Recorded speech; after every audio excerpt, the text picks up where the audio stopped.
ఈనాడు 2వ తేదీన ముఖ్యమంత్రి చంద్రబాబు నాయుడు అన్నదాత సుఖీభవ కార్యక్రమానికి ప్రారంభోత్సవానికి ఇచ్చే సందర్భంగా దర్శి మండలం వీరాయపురంలో కట్టుదిట్టమైన భద్రత ఏర్పాటు చేస్తున్నట్టు జిల్లా ఎస్పీ ఏఆర్ దామోదర్ తెలిపారు. ఈ సందర్భంగా ఇటువంటి అవినీతి సంఘటన జరగకుండా పటిష్ట బందోబస్తు ఏర్పాటు చేస్తున్నట్టు తెలిపారు.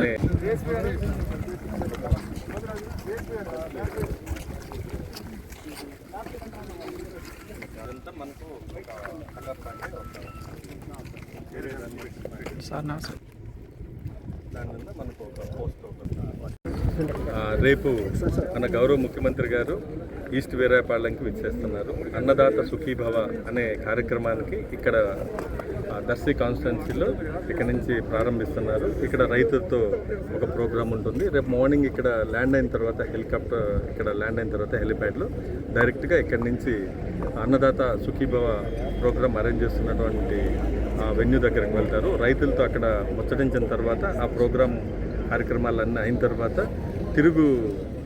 తిరిగి వస్తున్నప్పుడు మధ్యలో 1-2 ప్రోగ్రామ్స్ అరేంజ్ చేశారు. అలాగే ఇక్కడ కార్యకర్తలతో కూడా ఇక్కడ మీటింగ్ ఉంది పక్కనే. వాళ్ళతో అయిన తర్వాత మళ్ళీ తిరుగు ప్రయాణం అవుతారు. అంత బందోబస్తు కూడా చక్కగా ప్లాన్ చేశాం. దాదాపు ఒక 800 మెంబర్స్ని, అలాగే పీడీ టీం, అలాగే drone camera, CC camera surveillance ఉంటుంది. అందరినీ కూడా నేను రిక్వెస్ట్ చేసేది అందరూ కూడా డిసిప్లైన్గా క్రమశిక్షణతో ఉంటే చక్కగా ఈ ప్రాంతానికి వస్తున్నారు సీఎం గారు ఫస్ట్ టైము. సో మనం అందరం కూడా సెక్యూరిటీ పాయింట్ ఆఫ్ వ్యూలో మాకు కోఆపరేట్ చేస్తే దీన్ని సక్సెస్ఫుల్గా మనం కంప్లీట్ చేయగలుగుతాం. Thank you.